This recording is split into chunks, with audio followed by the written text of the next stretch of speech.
ก่ไม่มีนะไม่มีเป็นเบคอนราดซอสเราชอบกินซอสสวัสดีค่ะวันนี้เรามากินเบอร์เกอร์หมูเบคอนชีสกันนะนี่ใหญ่มากเล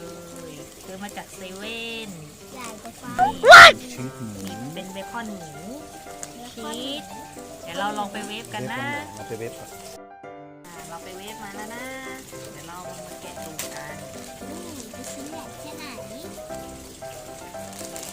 โอ้ใหญ่มากชิ้นเบลมันชิ้นใหญ่มาก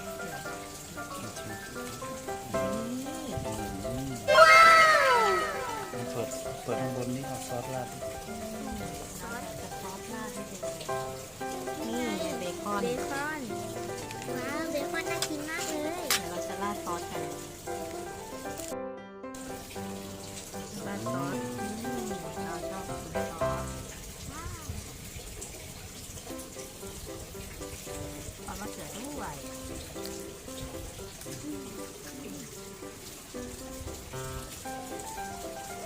ซอสพริกกับซอสมะเขือเทศซอสพริกกับซอสมะเขือเทศสองอันเลย กันแน่นๆเลยทำไมมีเบคอนมีเบคอนมีหมูแล้วก็ชีสหมูกระเพาะเบคอนแบบนี้บอลลูน หอมรส ผัดน้ำตาล เดี๋ยวเราไปผ่ากัน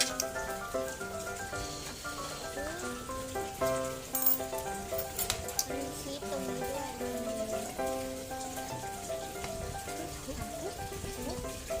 ซึ่งในนี้ข้างในจะมีอะไรบ้าง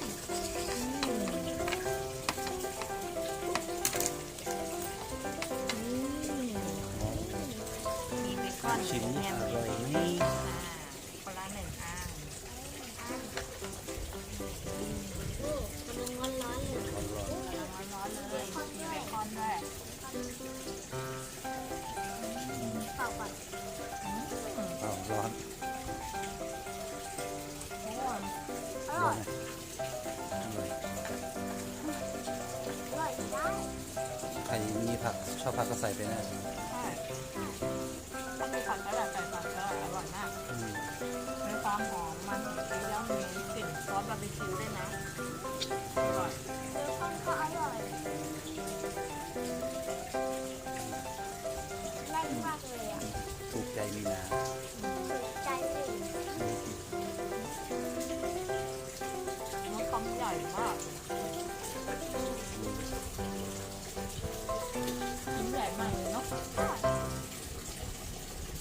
ใหญ่มากซอสทะลักเลย ชิ้นละประมาณ40 บาท 40 บาท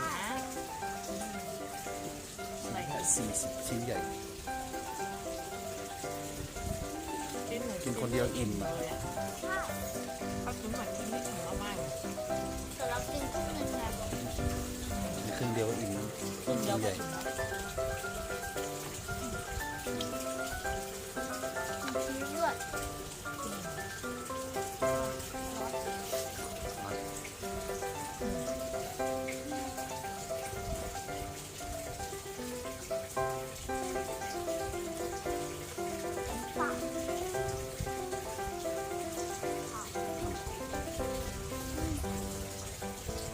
ถ้าชอบก็อย่าลืมกดไลค์กดติดตามเป็นกำลังใจให้หนูด้วยนะคะบ๊าย